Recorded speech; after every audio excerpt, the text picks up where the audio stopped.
Okay, coming to the clear definition of dispatching. Okay, dispatching గురించి ఒక crystal clear గా మనం డిస్కస్ చేసుకోవచ్చు. Let's see first manufacturing order. ఇక్కడ మనకి ఒక ఆర్డర్ అనేది వచ్చిందమ్మా. ఓకే, ఒక మ్యానుఫ్యాక్చరింగ్ ఆర్డర్ వచ్చింది. This order consist of the 7 parts. Okay, మనకి తయారు చేయవలసిన వాటికి 7 పార్ట్స్ ఉన్నాయి అనుకోండి. The first part A, part B, part C, part D, part E, part F. Okay, 7 parts దే. ఓకే, నీకు ఏదైతే ఆర్డర్ వచ్చిందో ఆర్డర్లో 7 పార్ట్స్ చేయాలి. So this like I'm taking example of part A only. నేను పార్ట్ ఏ మాత్రమే example గా తీసుకుంటాను. Remaining part B, part C, part D, E, F are similar గా ఉంటుంది. So coming to the part A. Part ఏలో the first step is okay route sheet for the part A. Route sheet అంటే తెలుసు కదమ్మా, ఒక operation చేయాలంటే మళ్ళీ sub operations కింద, అంటే ఇవన్నీ పార్ట్స్ కూడా మళ్ళీ ఒక్కొక్కటి కూడా నీకు ఒక్కొక్క ఆపరేషన్లో డివైడ్ అవ్వాలి. ఓకే, ఒక్కొక్క ఆపరేషన్లో డివైడ్ అవ్వాలి. సో నీకు ఏంటంటే first route sheet part A. Part A యొక్క రూట్ షీట్ నువ్వు గ్యాదర్ చేయాలి. రూట్ షీట్ ఎక్కడ నుండి వస్తుంది? నీకు రూటింగ్ డిపార్ట్మెంట్ నుండి వస్తుంది route sheet. Okay, routing department. Routing అంటే ఏంటి?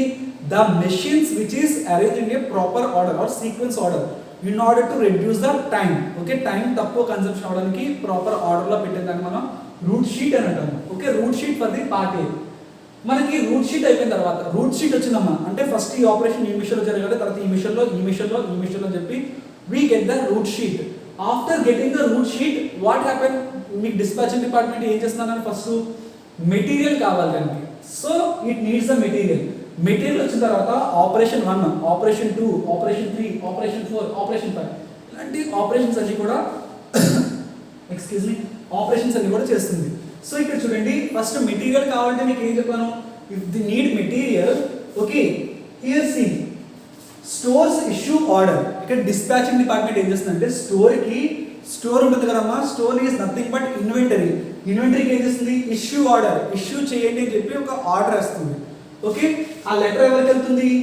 స్టోర్ కీపర్కి వెళ్తుంది. అంటే ఇన్వెంటరీ మేనేజ్మెంట్లో ఎవరైతే స్టోర్ కీపర్ ఉన్నారో వాడికి వెళ్తుంది message. Okay, so gives authority to shop keeper to deliver material for operation 1. అంటే ఆపరేషన్ 1 చేయడానికి నీకు ఏదైతే మెటీరియల్ కావాలో ఆ మెటీరియల్ ఇవ్వండి అని చెప్పి నీకు స్టోర్ కీపర్కి వెళ్తుందమ్మా. స్టోర్ కీపర్ అంటే ఆ ఇన్వెంటరీ ఎవరైతే మెయింటైన్ చేస్తాడో వాడికి లెటర్ వెళ్తుంది. వాడు ఏం చేస్తాడు? ఈ ఆపరేషన్ 1కి ఎంతైతే మెటీరియల్ కావాలో అంత మెటీరియల్ కూడా తిరిగి పంపిస్తాడు. So we can get the material 1. Material 1 వచ్చిన తర్వాత మనం ఏం చేస్తాము? We start the operation 1. Operation 1 మనం స్టార్ట్ చేస్తాము. ఆపరేషన్ 1 స్టార్ట్ చేయాలంటే ఓకే మనకి ఏమేం కావాలి? We need those requirements. Operation 1 start చేయాలంటే first we need the tool. Material వచ్చింది, మెటీరియల్ తర్వాత ఏం కావాలి? Tool order.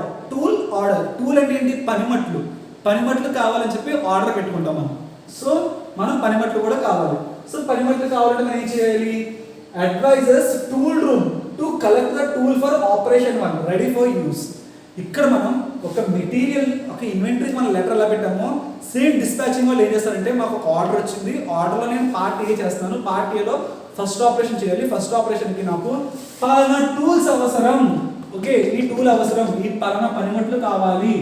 Advises tool room అంటే మనకి ఇండస్ట్రీలో టూల్స్ అన్ని కూడా ఒక చోట ఉంటాయి. ఆ టూల్ రూమ్కి లెటర్ పెడతారు, లెటర్ పెట్టి టూల్స్ తెచ్చుకుంటారు. సార్ మీరు నన్ను అడగచ్చు, సార్ టూల్స్ వాళ్ళ దగ్గర పెట్టుకోవచ్చు కదా సార్, మళ్ళీ లెటర్లో పెట్టాలంటే ఇప్పుడు టూల్స్ మన నెగ్లిజెన్స్గా ఇండస్ట్రీలో ఈ ఆపరేషన్ అయిపోయింది కదా అని చెప్పి మళ్ళీ టూల్స్ డిపార్ట్మెంట్కి సబ్మిట్ చేయకుండా మన దగ్గర ఉండొచ్చుకుంటే ఏమవుతుందో తెలుసమ్మా? సాధారణంగా అటు ఇటు మనం పెట్టేస్తాం, ఎక్కడో చోట పెట్టేస్తాం. సో మళ్ళీ మనం ఏదైనా మనకి ఆర్డర్ వచ్చిన కొత్త ఆర్డర్ చేసి వచ్చినప్పుడు మనం టూల్స్ వెతుక్కుంటాం. ఓకే, ఎక్కడ పెట్టారు మనం ఎక్కడ పెట్టారని చెప్పి వెతుక్కోవడంలో ఏమవుతుంది? టైం డిలే అయిపోతుంది. సో టైం డిలే వల్ల ఏమవుతుంది? ఇండస్ట్రీ లాస్లోకి వెళ్ళిపోతుంది. So in order to avoid that we are industry maintaining a tool room maintain చేస్తుంది. సో ఇక్కడ ఏంటి? ఈ టూల్ రూమ్లో మనకి ఓకే లెటర్ పెడితే టూల్స్ ఇస్తారు. తర్వాత నెక్స్ట్ జాబ్ ఆర్డర్ అంటే ఏంటి చూద్దాం. Instruct man to proceed. Job అంటే ఏంటి? ఒక పని. ఓకే, మనకి మెటీరియల్ వచ్చేస్తుంది, టూల్స్ వస్తాయి, మిషన్ ఆల్రెడీ మన దగ్గర ఉంది. మిషన్లో మన ఆపరేషన్స్ ఎలా ఫాలో అవ్వాలి? రూట్ షీట్ ప్రకారం ఫాలో అవ్వాలి. ఇప్పుడు జాబ్ ఆర్డర్ అంటే ఏంటి? పని చేయమని చెప్పి మనం ఆర్డర్ ఇస్తాము. ఎవరికి ఇస్తాం పని చేయమని ఆర్డర్? వర్కర్కి ఇస్తాము. Okay, job order. Instructs a man to proceed with operation 1. మనిషిని మనం ఏం చేస్తాం? ఆర్డర్ ఇస్తాం. అరే go do and particular work on particular machine, ఆ మిషన్ మీద ఆపరేషన్ మనం స్టార్ట్ చేయి అని చెప్పి మనం ఇన్స్ట్రక్ట్ చేస్తున్నాము. Okay, records time taken on the job. తర్వాత మనం వాడు పని దగ్గరికి వెళ్ళిపోయిన తర్వాత ఎంత సమయం చేస్తాడో మనం రికార్డ్ చేసుకుంటాం మనం. ఓకే, అంటే ఒక వర్క్ ఫినిష్ చేయడానికి ఎంత సమయం తీసుకున్నాడు. Does he follow according to schedule, మన షెడ్యూల్ వాళ్ళు ఇచ్చిన వాళ్ళ ప్రకారం అంతే టైంలో చేస్తున్నాడో లేదా అనేది మనం చూస్తామమ్మా. ఓకే, అర్థమవుతుందా? వాడు మీకు ఇండస్ట్రీకి వెళ్తే మీకు చాలా మంది ఇంజనీర్స్ ఉంటారు. ఓకే, వాళ్ళు ఏం చేస్తారంటే they keeping some caps. Okay, మీరు చూసుంటారు క్యాప్స్ పెట్టి సమ్ ప్లాంక్స్ గట్రా పెట్టుకుని ప్లాంక్స్లో పేపర్స్ ఉంటాయి మనం. అంటే ఏ టైం ప్రొడక్షన్ స్టార్ట్ చేసామో ఏ టైం ఫినిష్ అయింది. ఓకే, సంతకం వాళ్ళ యొక్క సైన్ కట్ ఉంటుంది, పేపర్ షీట్స్ మెయింటైన్ చేస్తారు. సో ఆ విధంగా they are making the job order. Job order అంటే ఏంటి? There are instruction the man to goes to start the work. Okay, and they record the time also. Okay, record the time for that particular operation. Okay, finish అయినప్పుడు ఎంత సమయం పట్టిందో వాళ్ళు time కూడా note చేసుకుంటారు. తర్వాత వచ్చేసరికి టైం ఆర్డర్. టైం ఆర్డర్ అంటే ఏంటి? Okay, here see stamped with the workers beginning time forms basis for his pay. అంటే ఇక్కడ చూడండి టైం ఆర్డర్. టైం ఆర్డర్ అంటే మనము ఇప్పుడు లేబర్స్కి వేజెస్ ఇస్తాము. దేని బేసిస్కి ఇస్తాము? ఓకే, హవర్ బేసిస్కి ఇస్తాము. ఓకే, అంటే ఇక్కడ మనము okay stamped with the workers beginning and time. Okay, అంటే ఎప్పుడు స్టార్ట్ చేశాడు టైం, ఎప్పుడు ఫినిష్ అయింది. On that time basis we are forms basis is pay. అంటే అతనికి ఇచ్చే వేతనాలు ఏదైతే మనకి వేజెస్ ఉన్నాయో అతనికి చెల్లిస్తాము. ఆ వేతనాలు అనేది వాడు వర్కింగ్ చేసే హవర్స్ని బట్టి ఉంటుంది. ఓకేనా, వర్కింగ్ హవర్స్ని బేసిస్కి ఇస్తాము. కొంతమంది అయితే మనం ఏంటంటే కొన్ని డిపార్ట్మెంట్స్లో ఫార్మాస్యూటికల్ ఇండస్ట్రీస్లో గట్రా ఏంటంటే వాళ్ళకి టైం షిఫ్ట్స్ ఉంటాయమ్మా. మార్నింగ్ 6 to మధ్యాహ్నం 1 గంట 2. ఓకే, ఆ షిఫ్ట్స్ ఉంటాయి 6 to 1 అని కట్టాలి. ఆ టైం బేసిస్ ప్రకారం వాళ్ళు శాలరీ ఇస్తారు. అది రెగ్యులర్ పే స్కేల్. ఇప్పుడు అది దాని శాలరీ అంటాం. అదే వేజెస్ చూసుకున్నట్టయితే మనకి ఏంటి, ఇప్పుడు వర్కర్స్ ఎవరైనా ఓకే దాని తగ్గట్టు రా మీటర్స్ తెచ్చిన వాళ్ళు మీరు ఇన్ని గంటలు చేస్తారు కాబట్టి సో మీకు ఇంత వేజెస్ అని చెప్పి ఇస్తారు మా base on the time basis. That is called the time order. Job order అంటే ఏంటి? జాబ్ చేయమని చెప్పి మనం ఇన్స్ట్రక్ట్ చేస్తాం వర్కర్కి. అదేవిధంగా టూల్ ఆర్డర్ అంటే ఏంటి? టూల్స్ కావాలని చెప్పి ఆర్డర్ పెట్టుకుంటాం. మెటీరియల్ ఆర్డర్ అంటే ఏంటి? Material or store issue order. Okay, దాంట్లో మెటీరియల్ కోసం మనం ఆర్డర్ పెట్టుకుంటాం. తర్వాత ఏంటి next? Inspection order. After completion of okay work, okay job, మన జాబ్ అయిపోయిన తర్వాత ఏం చేస్తామమ్మా? Instruct the inspector to okay report examine and report on work quality if good or bad of operation 1. అంటే ఇక్కడ ఏంటంటే మనం క్యూసీ వాళ్ళకి ఫోన్ చేస్తాం. క్యూసీ డిపార్ట్మెంట్ వాళ్ళకి ఫోన్ చేసి మా పని అయిపోయింది, మేము ఒక గుడ్ ప్రొడ్యూస్ చేసాము, ఒక ఆపరేషన్ 1 అనేది అయిపోయింది, ఆపరేషన్ 1 అయిపోయింది. So please check whether the operation is whether the product is good or bad. Okay, మంచిగా ఉందా బ్యాడ్గా ఉందా ఒకసారి చెక్ చేసి చెప్పండి అని చెప్పి మనం వాళ్ళు చేస్తే వాళ్ళు చెకింగ్ చేస్తారు. దాన్ని మనం ఇన్స్పెక్షన్ వాళ్ళకి కాల్ చేస్తాం కాబట్టి ఇన్స్పెక్షన్ ఆర్డర్ అంటాము. Next coming to the move order. Move order అంటే ఏంటి? మూవ్ అంటే ఏంటి?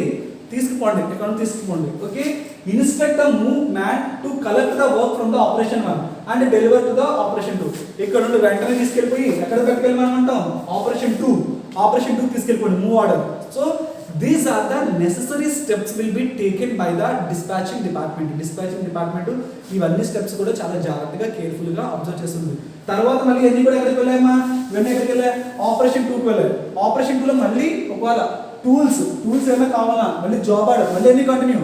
తర్వాత మళ్ళీ ఆపరేషన్ 3కి, సో ఆపరేషన్ 4కి, ఆపరేషన్ 5కి ఎన్ని అయిపోయిన తర్వాత మీకు ఏమవుతుంది? పార్ట్ ఏ ఆపరేషన్ ఫినిష్ అయిపోతుంది. So after that they sending to the part B. Okay, part C. ఈ విధంగా నీకు పంపిస్తూ ఉంటారు. Okay, let's see. Report to planning department when route sheets okay are not kept by the dispatcher. Okay, report to the planning department. ఈ dispatching department వాళ్ళంట planning department వాళ్ళని కలుస్తారంట. ఎప్పుడు? When route sheets are not kept by the okay dispatcher. ఒక dispatcher దగ్గర ఒకవేళ అతని దగ్గర కనుక ఎటువంటి రూట్ షీట్ కూడా లేకపోతే, ఇక్కడ రూట్ షీట్ ఉంటే కనుక ఈ ప్రొసీజర్ ఫాలో అవుతారు. ఇన్ కేసు రూట్ షీట్ లేకపోతే కనుక directly they consult the PPC department వాళ్ళు కన్సల్ట్ చేస్తే ఫస్ట్ ఏంటంటే మెటీరియల్ రెడీ. ఓకే, మాకు మెటీరియల్ కావాలి, ఓకే మెటీరియల్ రెడీ చేయండి అని చెప్పి వాళ్ళు అడుగుతారు. తర్వాత ఆపరేషన్ కంప్లీటెడ్. ఆపరేషన్ అయిపోయిన తర్వాత మళ్ళీ పీపీసీ డిపార్ట్మెంట్ వాళ్ళకి okay the own decisions will not be taken by the dispatching department. Everything it has to be intimate to the PPC department వాళ్ళకి ఇంటిమేట్ చేయాలి. మాకు మెటీరియల్ కావాలంటారు, మెటీరియల్ వచ్చిందని చెప్పి మళ్ళీ మెసేజ్ చేస్తారు. అంటే మెసేజ్ అంటే ఆర్డర్. తర్వాత ఆపరేషన్ ఇలాగ మాకు టూల్స్ కావాలంటారు, ఆపరేషన్ కంప్లీట్ అయింది అంటారు, క్వాలిటీ అయిపోయిందంటారు, చెక్ చేసుకోమంటారు, తీసుకెళ్ళిపోండి అంటారు. So in case route sheet లేకపోతే కనుక వాళ్ళు నచ్చిన విధంగా చేస్తారు. ఈ స్టెప్స్ పీపీసీ డిపార్ట్మెంట్ వాళ్ళకి ఇస్తారు. I think so maybe you can get some clarity about the dispatching department, right? Look.